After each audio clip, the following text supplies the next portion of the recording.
आपल्या शहरातील प्रत्येक घडामोडी लेटेस्ट अपडेट पाहण्यासाठी आपल्या पब्लिक मीडिया चॅनलला लाईक, शेअर, सबस्क्राईब आणि फॉलो करायला विसरू नका. बदलापूर शहरातून वाहणाऱ्या उल्हास नदीत हेंद्रेपाडा भागात सत्संग विहार या संस्थेनं मातीचा भराव टाकून उल्हास नदीचं पात्र अरुंद करण्याचा प्रयत्न केला. आता या प्रकरणी चक्क विधान परिषदेमध्ये चर्चा झाली.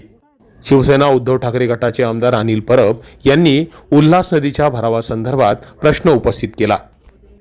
उल्हास नदीमध्ये सत्संग विहार संस्थेनं जो भराव टाकला होता त्या संदर्भात काय कारवाई केली? चौकशीला इतका उशीर काय होतोय? ही काय बॉम्ब ब्लास्टची चौकशी आहे काय? या संस्थेला 10 कोटींचा दंड लावण्यात आला, त्यातला किती कोटी वसूल करण्यात आला असा प्रश्न परब यांनी विधान परिषदेमध्ये उपस्थित केला. त्यावर मंत्री चंद्रशेखर बावनकुळे यांनी लवकरात लवकर हा दंड वसूल केला जाईल असं स्पष्टीकरण दिलं. की ह्या उल्हासनगर आणि वालुनी नदीमध्ये ज्या संस्थेने भराव टाकलाय, भराव काढण्यासाठी तुम्ही नोटीस दिली आहे, त्यांच्यावरती 10 कोटीचा दंड केलेला आहे.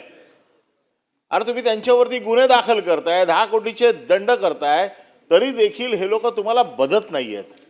25 तारखेला तिकडे व्हिजिट झाली, नगरसेवकांनी केली, तिकडे ते मी कल्याणकर समितीचे जे प्रमुख आहेत त्यांनी केली, गुन्हा दाखल केला आहे. आणि आता उत्तरात काय म्हटलंय?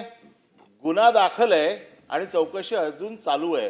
ही काय बॉम्बलास्टची चौकशी आहे काय? 25 पासून आजपर्यंत चालू आहे.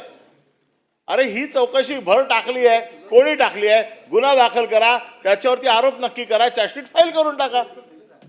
किती दिवस चालणार ही चौकशी? हे काय चाललंय? आणि तुम्हाला दंड 10 कोटीचा दंड आहे, तो दंडामध्ये त्याने किती पैसे भरलेत? एकही पैसा भरलेला नाही आहे. मग अशा ज्या संस्था तुम्हाला आडव्या उभ्या मारतायत, यांच्या बाबतीत तुमचं धोरण काय? आणि जो गुन्हा दाखल केलाय त्या गुन्ह्याची कारवाई कडक करून या संस्थेकडनं 10 कोटी रुपये तुम्ही किती दिवसात वसूल करणार? बदलापूरच्या या प्रकरणामध्ये महसुली कारवाई झाली आहे. तर महसुली कारवाईमध्ये 10 कोटी दंड झाला आहे. 10,16,17,141.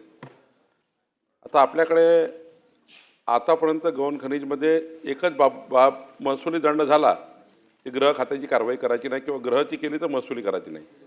परवा माननीय मुख्यमंत्र्यांनी आता मंजुरी दिली की कुठल्याही गौण खनिज तुम्हाला आढळलं, म्हणजे ते रेती असो, गिट्टी असो, कुठलंही असो, पण या गौण खनिजामध्ये दोन्ही कारवाई एवढी करायच्या, गृहाची आणि महसूल.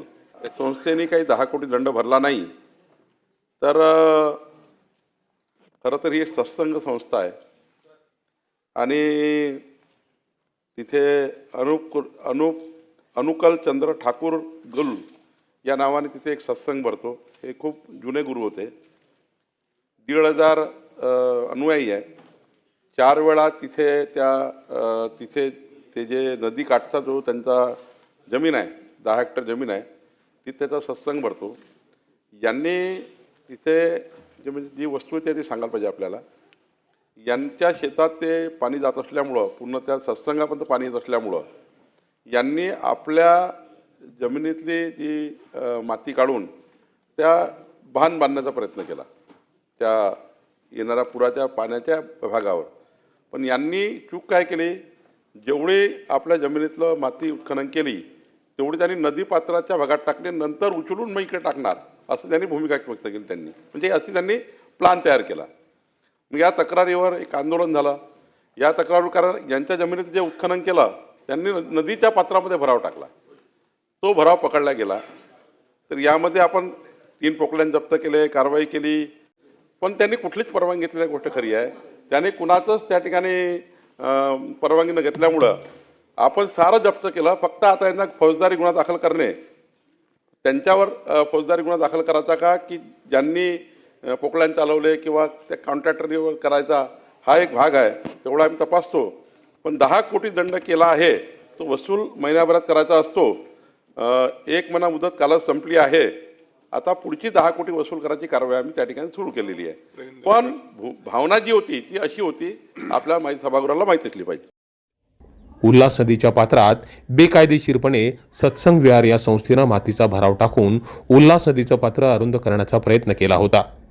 तिथल्या स्थानिकांनी आणि विविध सामाजिक संघटनांनी एकत्र येत आंदोलनाच्या मार्फत याला विरोध केला आणि त्यामुळेच त्यांच्या लढ्याला अखेर यश आलं आणि त्यानंतर तहसीलदारांनी या सत्संग विहार संस्थेवर 10 कोटीची दंडात्मक कारवाई केली. मात्र महिना झाला तरी अजून तो वसूल करण्यात आलेला नाही. आता या प्रकरणी लवकरात लवकर गुन्हा दाखल होण्याची देखील दाट शक्यता आहे. Public media, Badlapur. तुम्हाला ही बातमी कशी वाटली या संदर्भातील तुमच्या प्रतिक्रिया कमेंट करून आम्हाला नक्की कळवा. धन्यवाद.